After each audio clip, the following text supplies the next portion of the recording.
Imagine opening your eyes one morning only to realize everything around you is dated incorrectly, not just by a few years, but by centuries. This isn't some wild fantasy. In 1991, a researcher dug into the past and unveiled a stunning possibility, a claim that nearly 300 years of human history never existed at all. According to this idea, our entire timeline is distorted. If this theory is right, the real year isn't 2025. It's actually 1728, meaning we should be living in the 18th century, not the 21st. How could such a thing happen? Who invented this idea called the phantom time hypothesis? And more importantly, is there any actual evidence to support it? We're going to break it all down together in this new episode of Digging History. Welcome. In a world filled with confusion and unpredictability, there's one thing people believe to be rock solid: history. We trust that history is factual, fixed, and built on undeniable proof. But what if that confidence is misplaced? What if almost 3 full centuries of history never truly occurred? That's exactly the claim put forward in 1991 by German researcher Herbert Illig. His idea, now famously known as the phantom time hypothesis, argues that the period between 614 and 911 AD is essentially a historical illusion. According to Illig, nothing in that stretch of time unfolded the way our books describe. In fact, he suggests the events from that era were either invented entirely or borrowed from other periods and exaggerated dramatically. Illig even pointed fingers. He believed 2 major forces had enough power and motive to pull this off: the Catholic Church and the Holy Roman Empire. More specifically, he accused Holy Roman Emperor Otto III, Pope Sylvester II, and possibly Byzantine Emperor Constantine VII of forging the calendar we use today. And if you're wondering why anyone would do something so outrageous, get ready. Illig argued that these rulers wanted to shift the calendar so that their reign would fall during the year 1000 AD, a date considered incredibly symbolic and powerful at the time. Back then, leaders were obsessed with cosmic or prophetic milestones. Aligning themselves with the year 1000 would elevate them in the eyes of their people, almost giving them a divine status that set them apart from every ruler, before or after. In Illig's eyes, this was the perfect historical manipulation, allowing Otto III to position his leadership as the dawn of a new millennium. Sounds like a plot straight out of a conspiracy thriller, doesn't it? But Illig insisted his theory wasn't just another wild story cooked up for shock value. He claimed he had actual evidence. And his first piece of evidence revolves around what he called the calendar problem. Since the dawn of civilization, humans have worked to measure time. Timekeeping has long been considered one of humanity's most precise sciences, refined through generations of observation. We check calendars every day without ever doubting whether they're correct. But according to the phantom time hypothesis, the calendar we trust so blindly is off by exactly 297 years, meaning the year we think we're living in may be wrong by nearly 3 centuries. Illig's strongest argument: the Gregorian calendar reform of 1582. To understand it, we need to rewind the clock. Long before the modern Gregorian calendar, the world followed the Julian calendar, created under Julius Caesar in 45 BC. The Julian system followed the solar year, meaning the time it takes Earth to orbit the sun. It counted each year as 365.25 days and added a leap year every 4 years to balance things out. But that system had a small flaw. The real solar year isn't exactly 365.25 days. It's 365.2419 days. A tiny difference, yes, but over centuries, it adds up. Every 128 years, the Julian calendar drifted by an entire day. It aligned perfectly at first, but by the 1500s, the misalignment became impossible to ignore. During this same period, the church grew increasingly influential. And for them, one date mattered deeply: Easter. Traditionally, Easter was meant to fall on March 21st, the spring equinox. But the calendar drift caused Easter to slide further from its intended date. However, in the 1500s, Easter had begun falling closer to March 11th instead of March 21st. This was a serious issue for the church, and it especially bothered the Pope at that time, Pope Gregory XIII.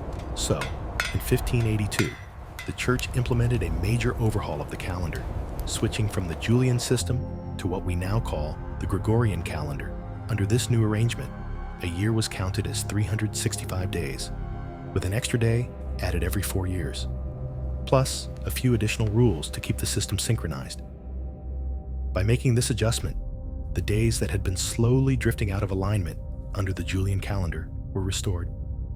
In fact, people literally went to bed on Thursday, October 4th, 1582, and woke up to Friday, October 15th, 1582. The former marked the final day of the Julian calendar, and the latter was the official beginning of the Gregorian calendar. But Illig pointed out one major problem, a detail that everyone else overlooked.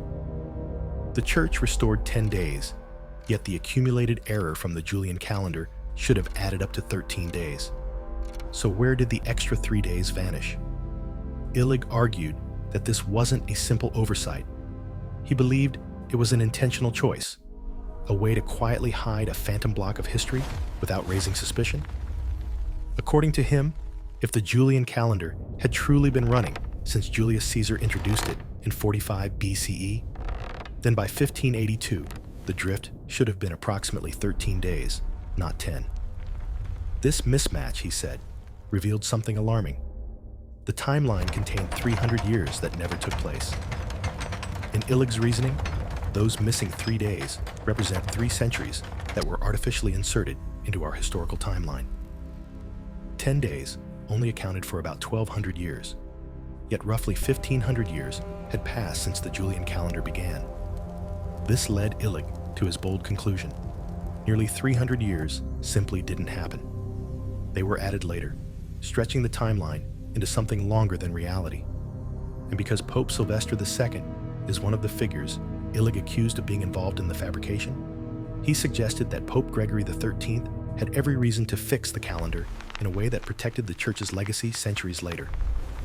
Was this just a mathematical miscalculation? Or was Illig onto something far more deliberate? To answer that question, Illig dug deeper. He began examining historical records, searching for anything unusual. If 3 centuries were invented, then the events supposedly occurring in those years should appear suspicious or completely out of place. And that's exactly what he believed he found. Illig began studying the medieval timeline and soon zeroed in on a specific period, the early Middle Ages, often referred to as the Dark Ages. This era practically called out to him, and with good reason. Between the years 614 and 911 AD, there was an astonishing lack of archaeological evidence. If nearly 300 years truly existed, then there should be a clear abundance of physical remains, structures, tools, manuscripts, art, some solid indication of societal development. But phantom time researchers argue that the era seems unusually empty. Compared to other stretches of history, the difference is glaring. It's almost as if the entire period simply didn't exist, exactly as Illig claimed. So what exactly is missing? And does this silence in the archaeological record really point toward fabricated centuries? Here's what Illig emphasized. There is a remarkable absence of large-scale architecture. Throughout all of human history, major cultures leave visible marks: pyramids, temples, fortresses, elaborate cathedrals. But between 614 and 911 AD, such monumental construction is conspicuously absent. Humans always build. They always reshape their environment. So where are the structures from this era? Illig noted that earlier centuries, particularly the 1st through 5th centuries, were bursting with construction roads, amphitheaters, aqueducts, massive stone settlements. Yet afterward, everything seems to go strangely quiet. To him, it looked as if human development stalled entirely. He even pointed out that architecture from 476 AD looks strikingly similar to architecture from 1000 AD, as though the world paused for centuries before suddenly starting up again. Could it be that human progress simply hit pause for centuries? To put it in perspective, if that were the case, we'd still be relying solely on our own 2 feet to get around. Let's take a closer look at the technological developments of those times. The Roman Empire gifted the world with aqueducts and sophisticated plumbing systems centuries later. The Renaissance sparked a surge of genius, giving us minds like Leonardo da Vinci. Yet during the so-called lost 300 years, scientific and technological breakthroughs seemed to vanish. Doesn't that strike you as odd? Castles, for instance, existed both before and after this phantom era. And curiously, their architectural style remained almost identical, despite the centuries in between. While searching for proof of monumental construction during these missing years, historian Heribert Illig came across a document claiming that over 1,700 major structures had been erected in that supposedly non-existent period. But before you get convinced, here's the catch. The document turned out to be forged. Illig and his research team attempted to trace these structures, only to discover that more than 96% could not be found. Outside this fraudulent record, there was no real evidence that these constructions ever existed during that era. The anomalies didn't end there. Illig also noted the scarcity of written records from the phantom years. While the Roman Empire and the High Middle Ages are rich in manuscripts, books, and chronicles, the period from 614 to 911 AD is eerily empty.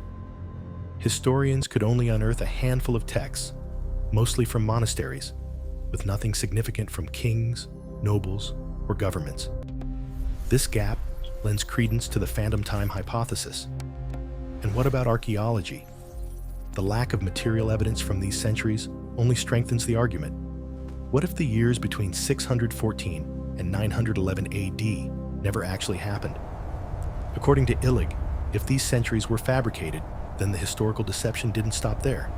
It culminates with none other than the celebrated figure of Charlemagne. Charlemagne, often hailed as the father of Europe, was more than a king.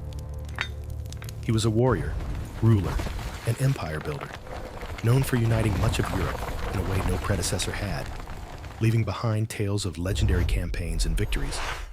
Yet, Illig boldly suggests that Charlemagne might have been entirely fictional.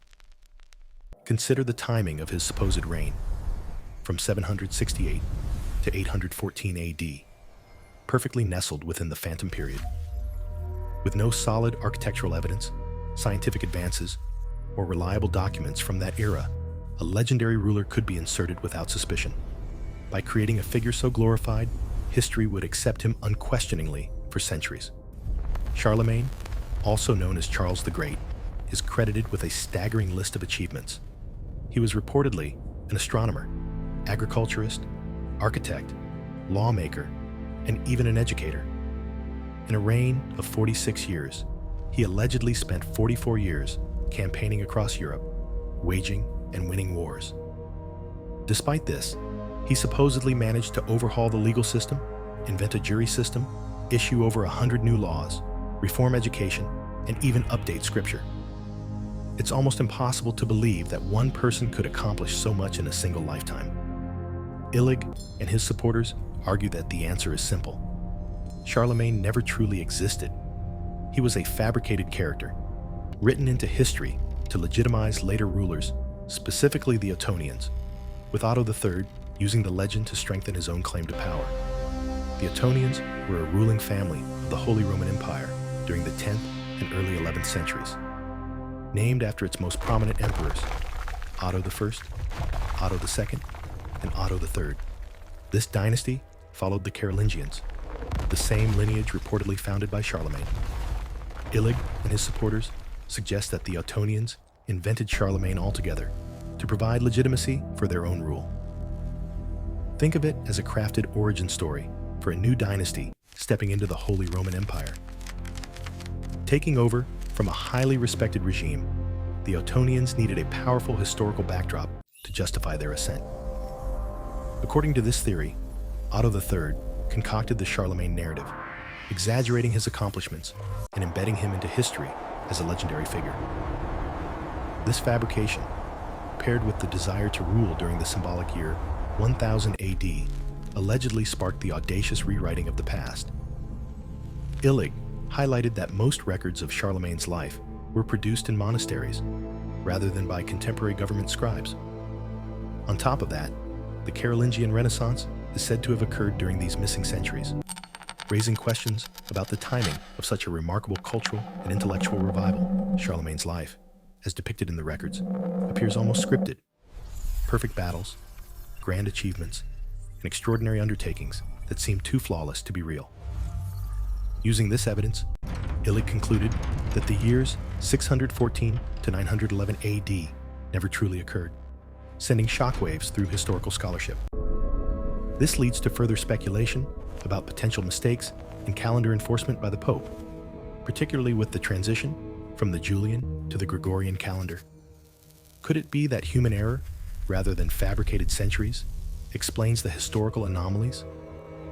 Recall the Julian calendar, introduced by Julius Caesar in 45 BC. According to Illig, accumulated errors in this system resulted in a 13-day lag by 1582, while Pope Gregory XIII only added 10 days in the Gregorian reform. This discrepancy, Illig argued, was the key to uncovering the phantom centuries. However, many historians counter, not so fast, Illig. They note that the Julian calendar was not always rigorously followed year after year. Prior to 1582, different regions applied leap years inconsistently, which would undermine Illig's calculations. Religion and politics also played a role. Some churches attempted to realign Easter dates multiple times before Gregory XIII's reform, which may explain why the drift was 10 days rather than 13. This raises the question, what if there were no missing centuries at all, just imperfect timekeeping? Another overlooked factor is that the Julian calendar was not globally universal. The Islamic world, for example, follows a lunar calendar, while China had an entirely different astronomical-based system. Illig argued that these societies might have adjusted their records to align with the Gregorian reform, but this raises another question. Why would rulers across the globe conspire to synchronize dates to legitimize Otto III's reign? It seems improbable. Astronomical records also challenge the phantom time theory.